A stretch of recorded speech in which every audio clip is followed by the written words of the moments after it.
ढोलकपुर एक ऐसा राज्य जिसकी समृद्धि, न्याय और खुशहाली की चर्चा दूर दूर तक होती थी। वहां के राजा वीरेंद्र सिंह केवल सिंहासन पर बैठने वाले शासक नहीं थे, बल्कि अपनी प्रजा के सेवक थे। राजा रोज भेष बदलकर नगर में निकलते, लोगों की परेशानियां सुनते और तुरंत उनका समाधान करते।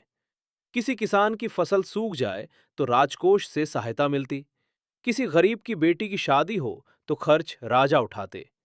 ढोलकपुर में न भूख थी न अन्याय।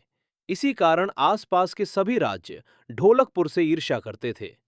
कई बार पड़ोसी राज्यों ने सेना लेकर ढोलकपुर पर आक्रमण किया, लेकिन हर बार उन्हें पराजय मिली, क्योंकि ढोलकपुर की सबसे बड़ी ताकत उसकी सेना नहीं, बल्कि उसकी एकजुट प्रजा थी। ढोलकपुर के पड़ोस में था रामपुर राज्य। रामपुर का राजा महत्वाकांक्षी था। वो हर हाल में ढोलकपुर जीतना चाहता था। कई बार उसने ढोलकपुर पर आक्रमण किया, पर हर बार उसे हार ही मिली। एक दिन दरबार में उसका सबसे चालाक मंत्री कुटिलाचार्य बोला, महाराज, यदि ढोलकपुर को जीतना है तो तलवार से नहीं, वहां की जनता ही वहां की ताकत है। उनका विश्वास तोड़कर ही ढोलकपुर को जीता जा सकता है। राजा मुस्कुराया। कैसे? मंत्री बोला, जब जनता अपने ही राजा पर शक करने लगे, तब राज्य बिना युद्ध के हार जाता है। राजा ने कुटिलाचार्य को ही इसकी जिम्मेदारी सौंप दी। कुटिलाचार्य ने अपने जासूसों को ढोलकपुर भेज दिया। वे व्यापारी, साधु, कलाकार और यात्रियों का भेष बनाकर पूरे राज्य में फैल गए और धीरे धीरे अफवाहें फैलाने लगे। राजा जनता के पैसों से अपने लिए गुप्त महल बनवा रहा है। करों का पैसा जनता पर नहीं, अपने परिवार पर खर्च करता है। राजा को युवाओं की कोई चिंता नहीं, उनकी शिक्षा का उसे कोई ध्यान नहीं है। जब तक ये राजा रहेगा, युवाओं का भला नहीं होगा। पहले किसी ने विश्वास नहीं किया, लेकिन जब एक ही झूठ अलग अलग लोगों से अलग अलग जगहों पर बार बार सुनाई देने लगा, तो वही झूठ लोगों को सच लगने लगा। युवा भटक गए। ढोलकपुर के कुछ युवाओं ने बिना सच्चाई जाने मेलों, चौपालों और बाजारों में राजा के खिलाफ बोलना शुरू कर दिया। फिर धीरे धीरे वो संगठित होते गए और उन्होंने राजा के खिलाफ प्रदर्शन शुरू कर दिए। उन्होंने नारे लगाए, हमें नया राजा चाहिए, राजा भ्रष्टाचारी हैं। युवाओं के साथ कुछ स्वार्थी लोग भी भीड़ में शामिल हो गए। जो राजा कभी उनकी खुशियों के लिए रातें जागता था, आज उसी पर पत्थर फेंके जाने लगे। राजा वीरेंद्र सिंह महल की खिड़की से ये सब देख रहे थे।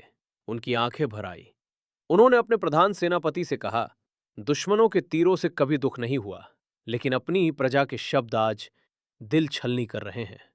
सेनापति बोला, महाराज, सेना भेजिए, हम ये सब रोक देंगे। पर राजा ने मना कर दिया। बोला, मैं अपनी ही प्रजा पर तलवार नहीं उठा सकता। उस रात राजा पूरी रात नहीं सोए। उन्होंने सोचा, यदि मेरी उपस्थिति ही राज्य में अशांति का कारण बन गई है, तो मेरा चले जाना ही बेहतर होगा। सुबह होने से पहले राजा साधारण वस्त्र पहनकर बिना किसी को बताए महल छोड़कर चले गए।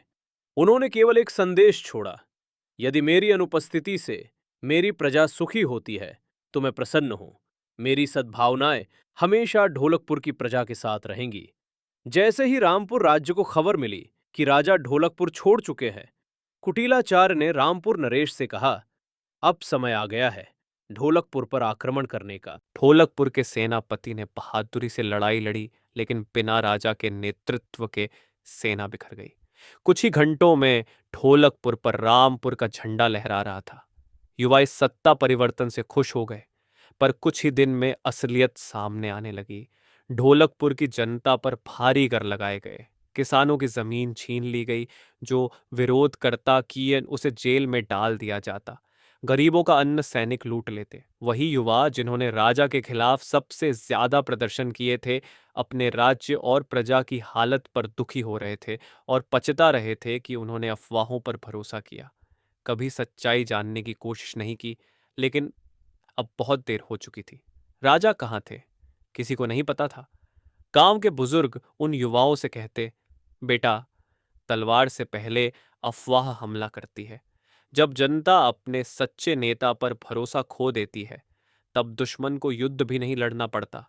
अफवाहें किसी भी राज्य, समाज या परिवार की सबसे खतरनाक दुश्मन होती हैं, और पूरे ढोलकपुर में केवल एक ही बात गूंजती, काश हमने अपने राजा पर विश्वास किया होता,